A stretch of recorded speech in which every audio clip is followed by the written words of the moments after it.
Hola, buenas. En este video vamos a hablar acerca de transformación de circuitos al dominio de Laplace de reactancias capacitivas e inductivas. Como bien ya sabemos, los circuitos RLC están definidos matemáticamente por una ecuación diferencial de segundo orden, lo cual su resolución es bastante complicada y por ello es que podemos facilitar nuestros cálculos pasándolo al dominio de Laplace.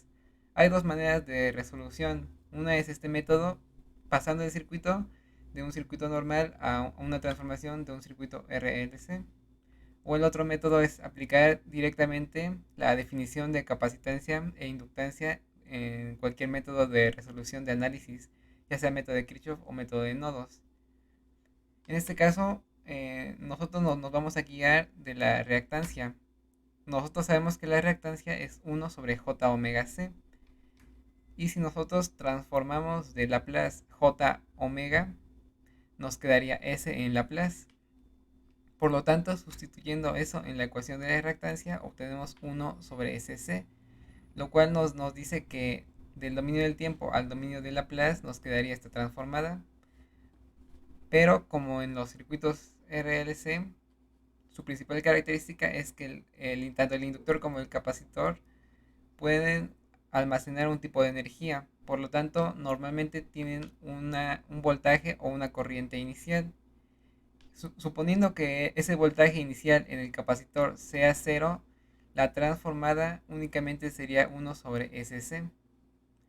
Pero en el caso de que haya un voltaje inicial, tendremos que agregar, para el caso del capacitor, una fuente de voltaje en serie a ese capacitor con un valor de V0 sobre S, o sea, el voltaje inicial sobre S.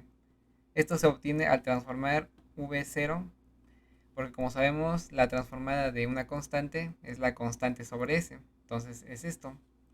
Siempre, siempre viendo que la polaridad que nos ofrece la fuente tiene que ir con respecto a la polaridad que el capacitor estaba inicialmente. Y bueno, y por teorema de intercambio de fuentes, nosotros sabemos que una fuente de voltaje en serie con un componente pasivo es igual a una fuente de corriente en paralelo con ese componente pasivo. Entonces, por lo tanto, estos dos circuitos son equivalentes. Podemos utilizar el que más nos convenga para cualquier método. Y sucede lo mismo para los inductores. En este caso, la reactancia va a ser diferente. Va a ser J omega L. E igualmente sabemos que si lo pasamos J omega a Laplace nos quedaría una S. Y sustituyendo nos quedaría SL. Igualmente aquí en el inductor sabemos que tenemos una corriente inicial o puede ser nula. En el caso de que no haya, únicamente nuestra transformada sería SL. Y si hay una corriente inicial, nosotros lo sustituimos por una fuente de corriente en paralelo a esa inductancia con un valor de I0 sobre S. Igualmente lo obtenemos esto al integrar y al transformar IL en cero. Y tenemos que fijarnos de que la dirección de la fuente que pongamos tiene que ir en la dirección en la que inicialmente la corriente iba, como aquí podemos observar. Y nuevamente por ley de intercambio de fuentes podemos transformar una fuente de corriente en paralelo con el componente pasivo a una fuente de voltaje en serie con el componente pasivo. Y esta fuente tiene que ir en el sentido en el que promueva la corriente en el sentido en el que inicialmente estaba. Convencionalmente nosotros sabemos que en una fuente de voltaje la corriente va del menos al más. Entonces, si la corriente va hacia abajo, nuestra fuente iría de este sentido.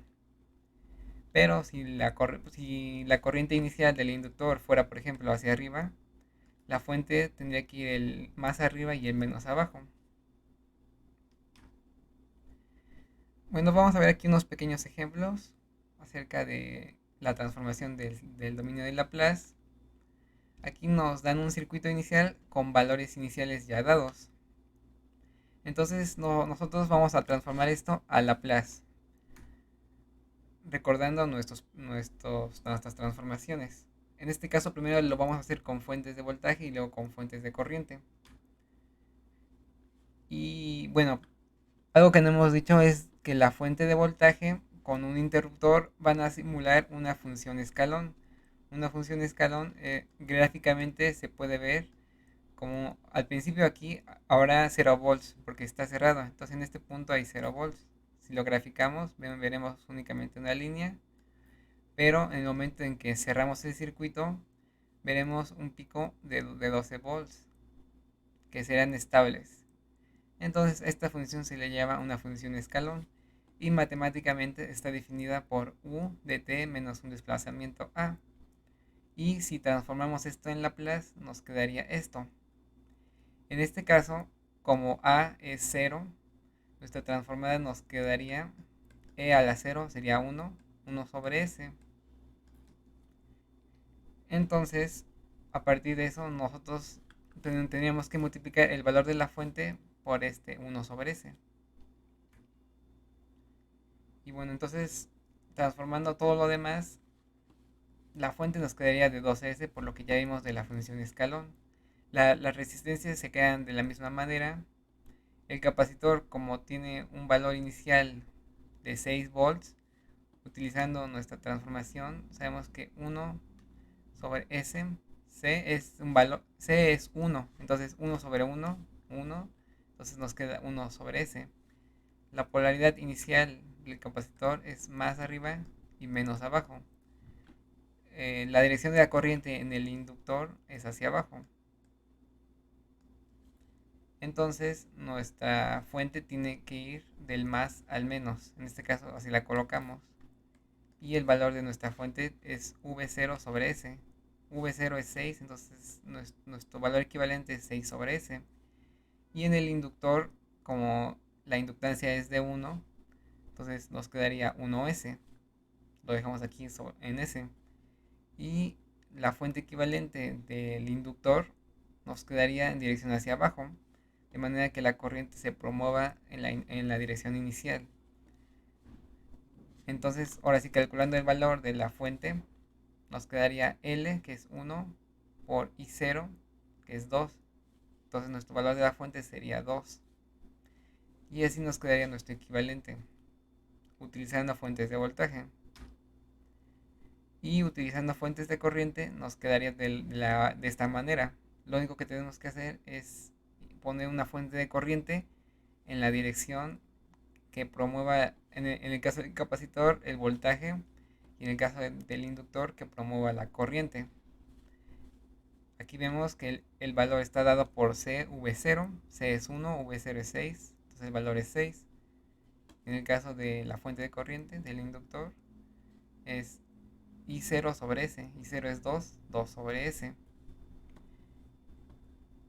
Y ya de aquí procede a resolver esto por cualquier método de análisis de circuitos. Se puede utilizar método de nodos o método de mallas.